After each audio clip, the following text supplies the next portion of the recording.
जंगल की खोज। रीमा, अली और जैन 3 अच्छे दोस्त थे। उन्हें नई जगहों की खोज करना बहुत पसंद था। वे एक ही मोहल्ले में रहते थे और हर दिन स्कूल से लौटकर साथ में खेलते थे। एक दिन अली के दादाजी ने उन्हें बताया कि उनके गांव के पास एक रहस्यमयी जंगल है जहां आज तक बहुत कम लोग गए हैं। यह सुनकर तीनों दोस्तों को जंगल को देखने की इच्छा हुई। उन्होंने तय किया कि अगले दिन सुबह वे जंगल की खोज पर निकलेंगे। जंगल की यात्रा। अगली सुबह तीनों ने अपने बैग में पानी, कुछ खाने का सामान और एक छोटा नक्शा रखा जो अली के दादाजी ने दिया था। सूरज निकलते ही वे जंगल की ओर चल पड़े। रास्ते में उन्हें ऊंचे ऊंचे पेड़, रंग-बिरंगे पक्षी और सुगंधित फूल दिखने लगे। जंगल में प्रवेश करते ही उन्हें पक्षियों की मधुर चहचहाहट सुनाई दी। अली ने नक्शा निकाला और रास्ता देखने लगा। कुछ देर बाद उन्हें एक पुरानी लकड़ी की तख्ती मिली जिस पर लिखा था, यहाँ सावधानी से चलें क्योंकि जंगल में कई रहस्य छुपे हैं। रीमा ने आश्चर्य से कहा, क्या सच में यहाँ कुछ रहस्य छुपे हैं? जैन ने उत्साह से कहा, हमें खुद देखना होगा। रहस्यमय रास्ता। जंगल में चलते चलते उन्हें एक पुराना पगडंडी रास्ता मिला जो घने पेड़ों के बीच जा रहा था। वे उत्सुकता से आगे बढ़ते रहे। रास्ते में उन्हें अजीब चिन्ह और बड़े बड़े पंजों के निशान दिखे जो किसी जानवर के लग रहे थे।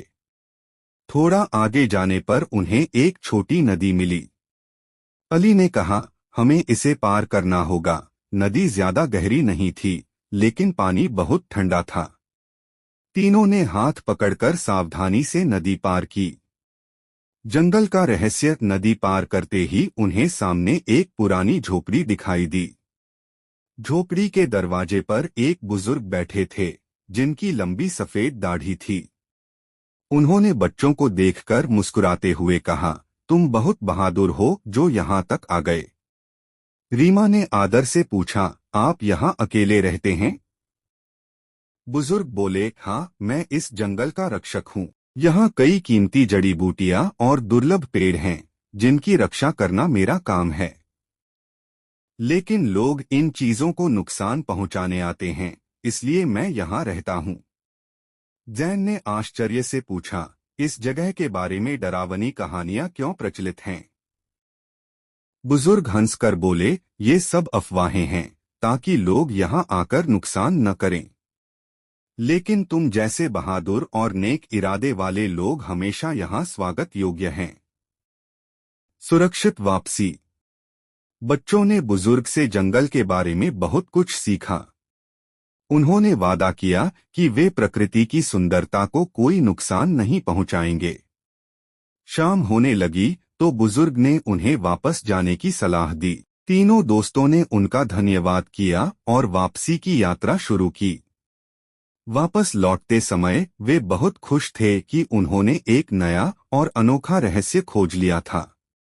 अगले दिन उन्होंने स्कूल में अपने दोस्तों को भी अपनी इस रोमांचक यात्रा के बारे में बताया।